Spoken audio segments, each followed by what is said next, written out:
Hello student. So NEET series में हम last chapter कर रहे थे रिडॉक्स रिएक्शन। अब उसी को कंटिन्यू करेंगे। तो लास्ट लेक्चर तक हमने ये सीखा था कि ऑक्सीडेशन नंबर कैसे निकालना है।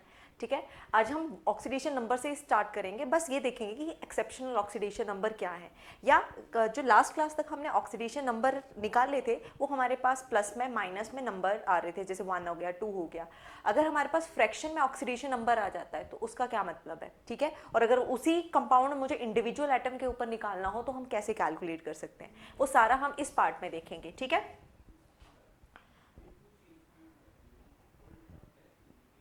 ओके।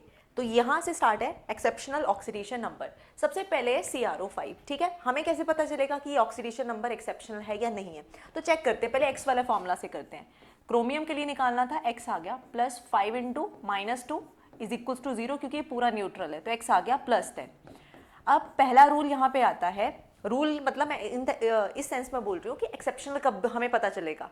तो कभी भी किसी के पास वैलेंस में इलेक्ट्रॉन मान लो 8 है और उसका ऑक्सीडेशन नंबर 10 आ जाता है, किसी के वैलेंस में इलेक्ट्रॉन 2 है और उसका ऑक्सीडेशन नंबर 4 आ जाता है, मतलब अगर ऑक्सीडेशन नंबर वैलेंस इलेक्ट्रॉन से ज्यादा आ रहा है, इसका मतलब पक्का उसके स्ट्रक्चर में कुछ गड़बड़ है। अब एक्स के फॉर्मूला से उसका ऑक्सीडेशन नंबर नहीं निकाल पाओगे, तो कैसे कैलकुलेट करेंगे। तो हमें कैलकुलेट करने के लिए क्या करना पड़ेगा, वहां पे हमें उसे कैलकुलेट करने के लिए स्ट्रक्चर बनाना पड़ेगा। अब जैसे यहाँ पे क्रोमियम देखूं तो क्रोमियम कितना होता है 24 होता है। और अगर कॉन्फ़िगरेशन देखोगे तो आर्गन 18 3d5 4s1, वैलेंस में 6 इलेक्ट्रॉन है, बट ऑक्सीडेशन नंबर आ रहा है +10, जो कि पॉसिबल ही नहीं है। ठीक है, इसका मतलब पक्का इसके स्ट्रक्चर में क्या है, कुछ गड़बड़ है। तो हम बनाएंगे सबसे पहले इसका स्ट्रक्चर, और इसका स्ट्रक्चर थोड़ा सा स्पेशल है, बटरफ्लाई लाइक स्ट्रक्चर बोलते हैं हम इसे। ठीक, तो ऐसा कुछ बनेगा। अब इस केस में हमें चेक करना है कि क्रोमियम के ऊपर कितना आता है ऑक्सीडेशन नंबर। तो देखो ये क्रोमियम है, ये डबल बॉन्ड है, जब बॉन्ड टूटेगा तो दोनों इलेक्ट्रॉन ऑक्सीजन लेके जाएगा, क्योंकि मोर इलेक्ट्रोनेगेटिव है। तो यहाँ पे ऑक्सीजन के ऊपर -2, क्रोमियम के ऊपर +2 आ गया। यहाँ पे एक बॉन्ड है, एक बॉन्ड ऑक्सीजन लेके जाएगा -1, तो यहाँ पे आ गया +1। इस बॉन्ड की वजह से भी आएगा +1, मतलब टोटल हो गया +3। ठीक, तो यहाँ पे क्रोमियम के ऊपर टोटल कितना हो गया, इन दोनों बॉन्ड की वजह से +2 3 4 5 6। तो इस केस में जो क्रोमियम के ऊपर ऑक्सीडेशन स्टेट है वो कितना आ रहा है +6। ये हमें कैसे पता चला, तो ये हमें पता चल रहा है स्ट्रक्चर से। किससे पता चल रहा है, स्ट्रक्चर से। ठीक है, तो जब भी कोई ऑक्सीडेशन नंबर ऐसा आ रहा है कि जितने वैलेंस में इलेक्ट्रॉन है उससे भी आगे चला गया, तो उसका हमें स्ट्रक्चर बनाना पड़ेगा, और उस स्ट्रक्चर के बेसिस पे ही हम बता सकते हैं कि कितना ऑक्सीडेशन नंबर आएगा। Clear, okay. अब सेम जैसे H2SO5 है, एक बार आपने x के फॉर्मूला से कैलकुलेट किया, कितना आ जाएगा, x +2 प्लस -10 कहाँ से आए, 5 ऑक्सीजन थे, हर एक के ऊपर चार्ज -2 होता है ना। ठीक है, इक्वल्स टू क्या हो गया 0, तो x कितना आ गया +8। अब सेम सल्फर के तो बैलेंस में 6 इलेक्ट्रॉन होते हैं, 8 आ रहा है, मतलब पक्का गड़बड़ है। तो अब हम बनाएंगे इसका स्ट्रक्चर। इसका स्ट्रक्चर कैसा है, एक डबल बॉन्ड O, एक OH, एक आ जाएगा OOH, और एक आ गया, देखो सल्फर के 6 इलेक्ट्रॉन थे, 6 बॉन्ड बना लिए उसने, 1 2 3 4 5 6। ये है पर ऑक्साइड में ऑक्सीजन के ऊपर -1, यहाँ पे आ गया -2, इधर से आ गया -2। कैसे पता चल रहा है, क्योंकि दो बॉन्ड है ना, दोनों इलेक्ट्रॉन ऑक्सीजन ही तो लेके जाएगा। इधर इस ऑक्सीजन के ऊपर भी टोटल, तो देखो इधर से इधर की वजह से कोई चार्ज नहीं आएगा, तो टोटल इसके ऊपर -1 आएगा, मतलब ये है पर ऑक्साइड लिंकेज। ठीक, तो इस केस में यहां पे भी -1, तो इधर बनेगा +2, फिर +2 +1 +1, टोटल कितना हो गया +6। तो इस सल्फर के ऊपर कितना चार्ज है, x से नहीं निकाल पाओगे। ठीक है, तो सल्फर के ऊपर आ गया +6 चार्ज। समझ में आ रहा हम क्या कर रहे हैं, कि जब भी किसी का ऑक्सीडेशन नंबर उसके वैलेंस इलेक्ट्रॉन से ज्यादा आ जाए तो वहां पे पहला काम करना है आपको स्ट्रक्चर बनाना है, और स्ट्रक्चर के बेसिस पे ऑक्सीडेशन नंबर निकालना है।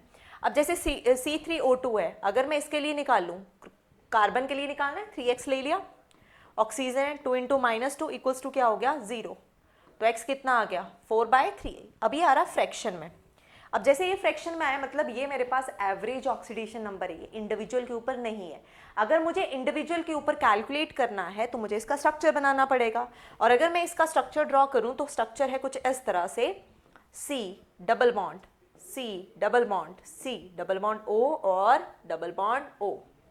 क्लियर यहाँ तक? अब देखो इस केस में ये जो कार्बन है इसके दोनों तरफ क्या है, कार्बन है, और हमने करा है लास्ट क्लास में कि जब इलेक्ट्रोनेगेटिविटी डिफरेंस ही नहीं है तो जीरो। इसका मतलब इस कार्बन पे तो टोटल चार्ज कितना आ गया, जीरो। अच्छा इस कार्बन में इधर से ये जो इस तरफ को बॉन्ड बन रहा है उससे जीरो आएगा क्योंकि कार्बन कार्बन के बीच में बन रहा है। यहाँ इलेक्ट्रोनेगेटिविटी डिफरेंस है और ऑक्सीजन ज्यादा इलेक्ट्रोनेगेटिव है तो ये -2 आ जाएगा, ये +2। सेम यहाँ पे भी ये होगा कि इसके ऊपर -2 और इसके ऊपर +2। तो दो कार्बन ऐसे हैं जिनके ऊपर +2 है और एक कार्बन ऐसा है 0। अगर मुझे टोटल निकालना है तो कितना आ जाएगा, +2 + 0 + 2 डिवाइडेड बाय 3। एवरेज ऐसे ही निकालते हैं ना, कितना आ गया 4/3। वो ये जो दे रखा था वो क्या था हमारे पास, एवरेज था। क्लियर? ओके। अच्छा सेम अब Br3O8 के लिए निकालोगे आप लोग ना, x से निकालोगे कि एवरेज कितना आ रहा है। मैं डायरेक्टली फॉर्मूला से बता रही हूँ क्योंकि मुझे पता है ये तो सारे एक्सेप्शनल है ना। तो देखो ये Br, ये Br और ये Br,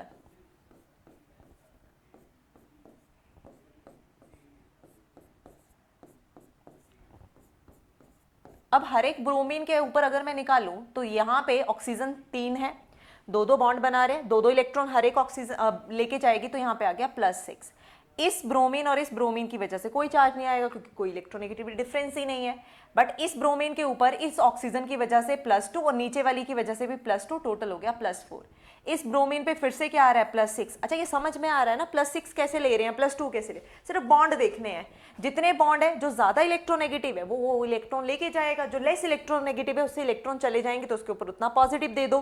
तो दो बॉन्ड थे, दो बॉन्ड ये ऑक्सीजन जो है वो लेके चले, दो इलेक्ट्रॉन होंगे उसमें एक्स्ट्रा वो लेके चली जाएगी तो -2, और ब्रोमीन के ऊपर उसकी वजह से क्या आ जाएगा, +2। तो इसके ऊपर भी +6। अगर मुझे एवरेज निकालना है तो कितना आएगा, +6 +6 +2 +4, क्योंकि बीच वाली ऑक्सीजन के ऊपर +4 है, डिवाइडेड बाय 3 कितना हो गया, 16/3। अगर आप लोगों ने एवरेज निकाला है x के फॉर्मूला से तो एग्जैक्टली आपके पास प्लस के 16.3 आएगा। क्लियर? ओके। अब नेक्स्ट है Na2S2O3 के लिए। अब अगर इसका स्ट्रक्चर बनाएं तो स्ट्रक्चर कैसा है,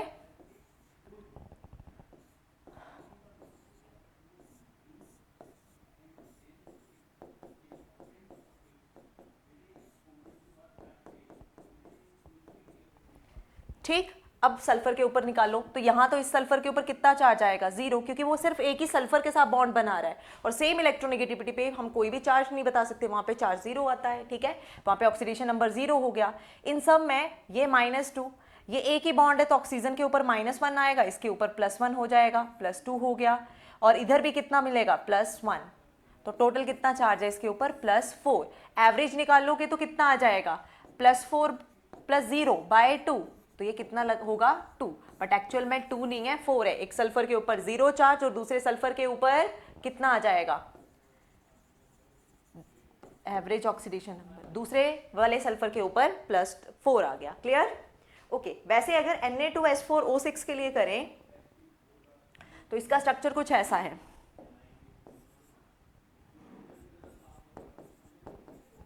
अब तब तक मैं ये स्ट्रक्चर बना रही हूं, तब तक आप लोग क्या करेंगे, एवरेज बनाएंगे। ठीक है, एवरेज निकालोगे कि कितना आएगा, फिर हम मैच करेंगे।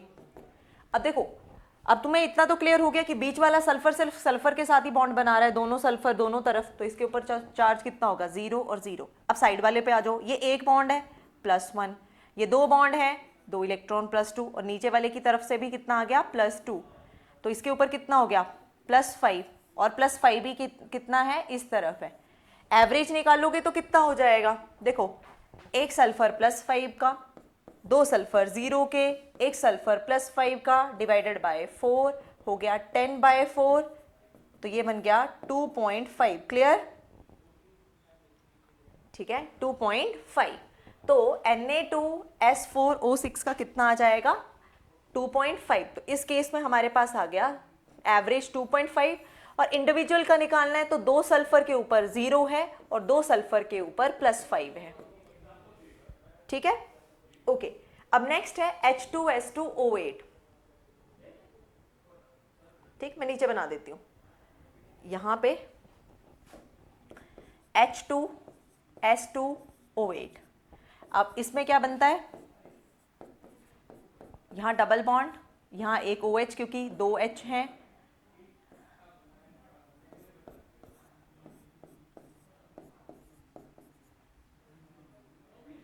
अब देखो ये वाला जो बीच वाला बॉन्ड है ये कौन सा है, ये बना फिर से पेरोक्साइड लिंकेज, और वीक होती है ये पेरोक्साइड लिंकेज, ठीक है। अब इस सल्फर में इस ऑक्सीजन की वजह से आएगा +2, इस ऑक्सीजन की वजह से भी +2, बट इस ऑक्सीजन के साथ सल्फर तो एक ही बॉन्ड बना रहा है, तो एक बॉन्ड बना रहा है तो +1, और इसकी वजह से भी एक ही बना रहा है तो +1, तो कितना आ गया +6। इसके ऊपर भी कितना आएगा +6, ठीक है। और एवरेज निकालोगे तो 12/2 +6 आ जाएगा, ठीक है। अब एक बार x वाले फॉर्मूला से भी करोगे कि कितना आ रहा है,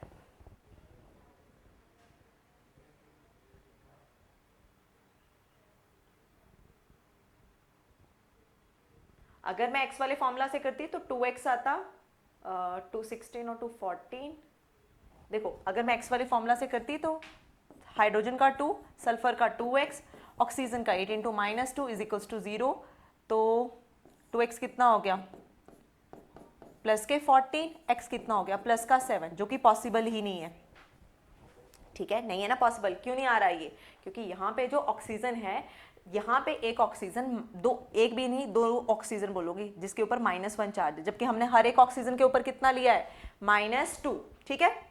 ओके, अब बाकी के लिए करें, ये है ब्लीचिंग पाउडर का फॉर्मूला। अगर इसमें देखिए कि क्लोरीन के ऊपर कितना है, तो देखो ये ऐसे है कुछ स्ट्रक्चर, और हमें पता है कि क्लोरीन ग्रुप 2 का है, तो इसके ऊपर तो फिक्स्ड ऑक्सीडेशन स्टेट है +2। अब इस क्लोरीन के ऊपर कितना आएगा और इस ऑक्सीजन, तो हमें ये पता ऑक्सीजन यहाँ पे दोनों तरफ से -2 चार्ज खुद के ऊपर ले रही है। अगर ये -2 ले रही है और ये एक ही बॉन्ड है ऑक्सीजन और क्लोरीन के बीच में, ऑक्सीजन और क्लोरीन के बीच में, तो इसके ऊपर कितना आ जाएगा +1, क्योंकि ऑक्सीजन ज्यादा इलेक्ट्रोनेगेटिव है ना। ओके, तो इनके ऊपर जो टोटल चार्ज है वो कितना हो जा रहा है -1। अगर ये -1 है तो इसको भी क्या होना पड़ेगा -1 ना, तभी तो +2 करके न्यूट्रल हो जाएगा, तो ये भी क्या है -1। अगर आप लोगों को कंफ्यूजन लग रही है तो एक बार टोटल चार्ज देखो कि 0 हो रहा है या नहीं हो रहा है। ये -1, ये +1, 2 हो गया, प्लस के 2, ठीक, ओके। अब ये हो गया, अच्छा उल्टा बोल रही हूँ, -1 है +1 है, ये तो 0 हो गया, -2 और +2 ये भी 0, मतलब ओवरऑल चार्ज कितना है 0, मतलब हमने करेक्ट निकाला है, ठीक है। ओके, Fe3O4 में निकालोगे तो क्या आएगा, Fe3O4 में अगर एवरेज निकालोगे तो 3x कितना आ जाएगा 8/8 आएगा, और x कितना आ जाएगा 8/3। बट अगर इंडिविजुअल के ऊपर देखिए कि आयरन के ऊपर कितना आ रहा तो कैसे निकालोगे, तो ये जो Fe3O4 है ना, ये ऐसे एग्जिस्ट करता है, FeO Fe2O3। अब यहां पे देखो ऑक्सीजन -2, आयरन के ऊपर +2, यहाँ पे ऑक्सीजन -2 तो आयरन के ऊपर +3, 2 आयरन के ऊपर +3 है, एक आयरन के ऊपर +2 है, एवरेज निकालोगे तो कितना आ जाएगा प्लस के 8/3, ठीक है। ओके, अब नेक्स्ट है हमारे पास KI3। KI3 के लिए कैसे करेंगे, तो देखो KI3 में I के लिए निकालना है, मैंने कर दिया इसको 3x = पोटाशियम के ऊपर हमें पता है कि इसके ऊपर चार्ज होता है +1, ठीक है, तो 3x कितना आ जाएगा माइनस, और x कितना आ जाएगा माइनस के 1/3, मतलब यहां पे क्या है, हर एक आयोडीन के ऊपर कितना आ रहा है माइनस के 1/3 आ जाएगा, ठीक है। ओके,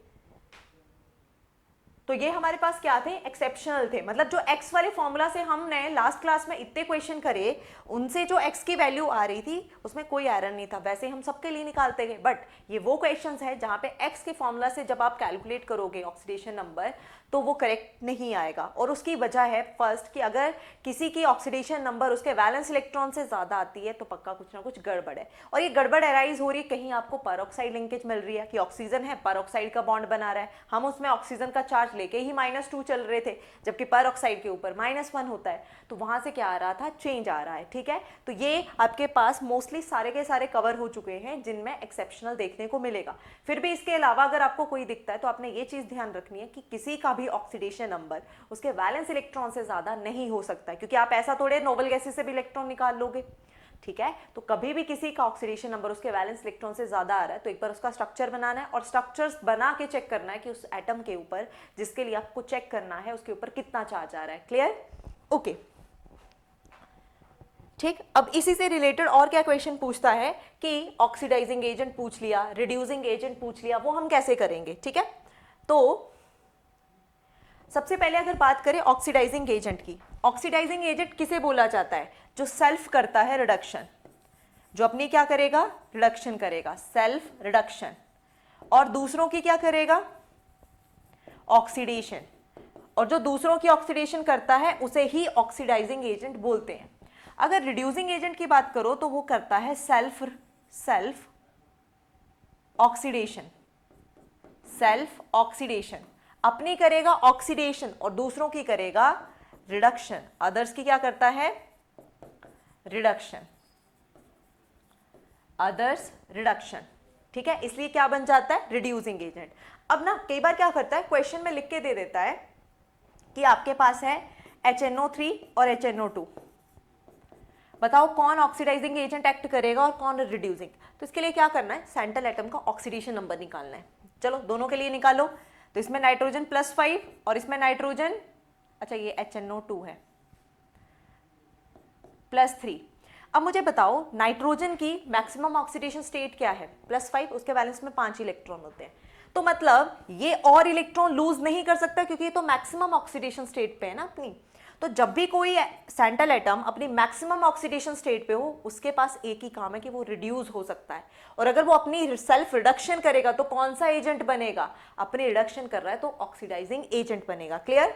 तो यहाँ पे नाइट्रोजन के पास +5 है, नोबल गैस कॉन्फिगरेशन इसने एक्वायर कर ली और इलेक्ट्रॉन में इससे निकाल नहीं पाऊंगी, तो इसको क्या करनी पड़ेगी? Self reduction. अगर अपनी रिडक्शन करता है तो कौन सा एजेंट बनेगा? अगर सेल्फ रिडक्शन करता है तो उसको अदर्स की क्या करनी पड़ेगी? ऑक्सीडेशन। और जो दूसरों के लिए करेगा वही एजेंट बनेगा। अगर अदर्स की ऑक्सीडेशन करता है, अदर्स ऑक्सीडेशन, तो वो कौन सा एजेंट बन गया? वो बन गया हमारे पास ऑक्सीडाइजिंग एजेंट। क्या बनेगा? Oxidising agent. ओके, तो मुझे यहां से ये पता चल गया ना कि कौन ऑक्सीडाइजिंग एजेंट एक्ट करेगा, कौन रिड्यूसिंग। अब आते हैं HNO2 पे ना। HNO2 में +3 है और हमें पता है कि +3 से ये +5 तक जा सकता है इजिली क्योंकि इसके बैलेंस में 5 इलेक्ट्रॉन है। करेक्ट? अब +3 से ये पीछे भी तो आ सकता है, मतलब ये 0 तक भी जा सकता है, +1 भी बना सकता है, फिर ये माइनस तक भी जा सकता है। अमोनिया के केस में -3 होता है ना, तो मतलब ये माइनस भी में भी जा रहा है और प्लस में भी। प्लस में जब जा रहा है तो सेल्फ कर रहा है ऑक्सीडेशन, क्योंकि +3 से +5 जाना ऑक्सीडेशन है ना। -3 से गया -3, क्या कर रहा है? अपनी सेल्फ रिडक्शन। अगर अपनी रिडक्शन कर रहा है तो अदर्स की क्या करेगा? ऑक्सीडेशन। और दूसरे की ऑक्सीडेशन करेगा तो कौन सा एजेंट बनेगा? Yes, oxidising agent. तो ये क्या बनेगा हमारे पास? Reducing agent. ठीक है, अब मैं ये बीच वाली लाइनें फिर से नहीं बोलूंगी, हम अब डायरेक्टली चेक करेंगे कि कौन ऑक्सीडाइजिंग कौन रिड्यूसिंग। तो ये वाला प्योरली ऑक्सीडाइजिंग एजेंट और ये वाला ऑक्सीडाइजिंग भी करेगा एक्ट और रिड्यूसिंग भी। अब ये कब कौन सा एक्ट करेगा वो डिपेंड करता है कि इसके साथ जो आपने दे रखा है वो कैसा है, उसकी स्ट्रेंथ किस चीज की है। अगर मान लो वो बेटर ऑक्सीडाइजिंग एजेंट हुआ तो इसको फिर रिड्यूस ही करना पड़ेगा। ठीक है, अगर देखो अगर इसमें से आपने सामने ऐसा लगा दिया जो स्ट्रॉन्ग ऑक्सीडाइजिंग एजेंट, हम ये बोल रहे हैं ना, अगर सामने वाला स्ट्रॉन्ग ऑक्सीडाइजिंग एजेंट हुआ तो फिर इसको क्या करना पड़ेगा? खुद को रिड्यूसिंग एजेंट ही बनाना पड़ेगा। रिड्यूसिंग एजेंट बनाना है तो इसे अपनी क्या करनी पड़ेगी? सिर्फ ऑक्सीडेशन। ठीक है, मतलब समझ में आया इस बात का? अगर आपने HNO2 लिया, सामने को ही उसके साथ जो रिएक्ट करवा रहे वो ऐसा ले लिया जो स्ट्रॉन्ग ऑक्सीडाइजिंग एजेंट था, तो अब इसको ना चाहते हुए भी क्या बनना पड़ेगा? Reducing agent. रिड्यूसिंग एजेंट का मतलब है सेल्फ क्या कर रहा है? वो ऑक्सीडेशन, अपनी ऑक्सीडेशन ही करनी पड़ेगी उसको। क्लियर? तो फिर ऑक्सीडेशन के लिए उसे +3 से +5 ही जाना पड़ेगा। क्लियर? ओके, तो ये है कि ऑक्सीडाइजिंग और रिड्यूसिंग कैसे देखेंगे। अब मान लो मेरे पास है HClO4 और मेरे पास है HClO, मुझे इन दोनों में चेक करना है कौन ऑक्सीडाइजिंग एजेंट है कौन रिड्यूसिंग एजेंट है। तो यहाँ पे मैंने क्लोरीन की ऑक्सीडेशन स्टेट निकाली, +7 है, इसमें निकाली, यहाँ पे +1 आ गई। क्या मैं क्लोरीन में से +7 से +8 बना सकती हूँ? नहीं है पॉसिबल, बैलेंस में ही 7 इलेक्ट्रॉन थे। तो ये सिर्फ अपने आप को क्या कर सकता है? Self reduction. अगर अपनी रिडक्शन करेगा तो कौन सा एजेंट बनेगा? सेल्फ रिडक्शन करेगा तो ये बनेगा दूसरे की ऑक्सीडेशन और बनेगा ऑक्सीडाइजिंग एजेंट। सेम यहाँ पे जब ये +1 पे है तो हमें पता है ये +7 तक जा सकता है। दूसरी चीज ये -1 भी तो बना सकता है, मतलब ये अपनी ऑक्सीडेशन और रिडक्शन दोनों कर पा रहा है। दोनों कर पा रहा है तो ये क्या करेगा? Both oxidising agent as well as reducing agent. तो क्या यहां से एक चीज क्लियर हुई क्या, कि अगर कोई भी अपनी मैक्सिमम ऑक्सीडेशन स्टेट में होगा तो वो हमेशा कौन सा एजेंट बनेगा? मैक्सिमम ऑक्सीडेशन स्टेट मींस वो सेल्फ रिडक्शन करेगा और कौन सा एजेंट बनेगा? ऑक्सीडाइजिंग एजेंट बनेगा। क्लियर? तो वो क्या एक्ट करेगा यहां पे? Oxidising agent. ठीक, ओके। अब यहां से यहां तक तो क्वेश्चन बन गया हमारा कि क्या ऑक्सीडेशन नंबर कैसे कैलकुलेट करेंगे, ज्यादातर एक्सेप्शनल का देता है। उसके बाद है कि मान लो क्वेश्चन दे दिया और ये पूछ रहा है कौन ऑक्सीडाइजिंग एजेंट होगा, कौन रिड्यूसिंग होगा, तो वो भी हम कर लेंगे यहां से। क्लियर? ओके। अब नेक्स्ट है टाइप्स ऑफ रिडॉक्स रिएक्शन, क्योंकि हम रिडॉक्स रिएक्शंस पढ़ रहे हैं तो उसमें कौन कौन सी टाइप की रिएक्शंस आएंगी हम वो करेंगे। ठीक है, types of redox reaction. First है डिकम्पोजिशन। देखो जैसे हमने पहले पढ़ी है ना type of reactions, 10th class में भी पढ़ते हैं, वैसी वैसी है। फर्क क्या है, अब हमें ये देखना कि रिडॉक्स रिएक्शन है या नहीं, मतलब ऑक्सीडेशन और रिडक्शन साइमल्टेनियसली हो रही है या नहीं हो रही है। और अगर ये जो है वो डिकम्पोजिशन रिएक्शन में देखने को मिल रहा है तो हम बोलेंगे ये क्या है हमारे पास? ये है डिकम्पोजिशन रिडॉक्स रिएक्शंस। ठीक, अगर मान लो कहीं पे कॉम्बिनेशन हो रहा है और ऑक्सीडेशन नंबर चेंज कर रहे हैं, कोई ऑक्सीडाइज हो रहा है कोई रिड्यूस हो रहा है, तो हम उसे क्या बोलेंगे कि ये है कॉम्बिनेशन रिडॉक्स रिएक्शन। ठीक है, तो डिकम्पोजिशन का मतलब क्या है? टूट रहा है कोई चीज, बट टूटने पर एक जो है वो इलेक्ट्रॉन गेन कर रहा है और दूसरा क्या कर रहा है? लूज कर रहा है। ठीक, तो जैसे मान लो मैंने ना कोई ऐसे रैंडम रिएक्शन लिख दी कि आपने बचपन में पढ़ रखी है कि कैल्शियम कार्बोनेट है, वो जब हीट देते हो तो वो कन्वर्ट करके कैल्शियम ऑक्साइड और CO2 बनाता है। अब मुझे ये चेक करना है ये रिडॉक्स रिएक्शन है या नहीं है, तभी मैं इस कैटेगरी में डाल पाऊंगी ना। चलो, तो कैल्शियम के ऊपर चार्ज देखते हैं। कैल्शियम के ऊपर +2 आएगा, कार्बोनेट के ऊपर -2। कैसे पता चला? कैल्शियम ग्रुप 2 का है, वेरिएबल ऑक्सीडेशन स्टेट इसके पास होती नहीं है, ये तो बनाता है एक फिक्स है, वो भी +2 वाली, वो मैंने लिख दी। अगर इस पूरे के ऊपर +2 है तो इस पूरे के ऊपर कितना आ जाएगा? -2। और इसमें भी अगर मुझे कार्बन और इसके लिए अलग से निकालना है तो कार्बोनेट का फिर से अलग निकाल लो ना। तो कार्बन के ऊपर निकालना है तो x + -6 = -2, तो x कितना आ गया? +4। तो इस केस में कार्बन के ऊपर +4 है और ऑक्सीजन के ऊपर -2 है। अब इस तरफ आ जाओ, ये ऑक्सीजन है, नॉर्मल ऑक्साइड है, -2, इसके ऊपर +2। इस केस में एक ऑक्सीजन के ऊपर -2, दो के ऊपर होता है दो के ऊपर हो जाएगा -4, सामने साथ जो लगा हुआ इसके ऊपर कितना आ जाएगा? +4। यहाँ पे +2 से गया +2 कैल्शियम, कोई फर्क पड़ रहा है? नहीं पड़ रहा। ऑक्सीजन -2 से गया -2, कोई फर्क पड़ रहा है? नहीं पड़ रहा। कार्बन गया -2 से +4 से +4, कोई फर्क पड़ रहा है? नहीं। इसका मतलब ये डिकम्पोजिशन रिएक्शन तो है, बट ये मेरे पास क्या नहीं है? डिकम्पोजिशन है, बट ये मेरे पास रिडॉक्स रिएक्शन नहीं है, तो मैं इसका एग्जाम्पल यहाँ पे नहीं दे सकती हूँ। ठीक है, तो हमने सिर्फ वही काउंट करनी है जहां पे ऑक्सीडेशन और रिडक्शन साइमल्टेनियसली होगी।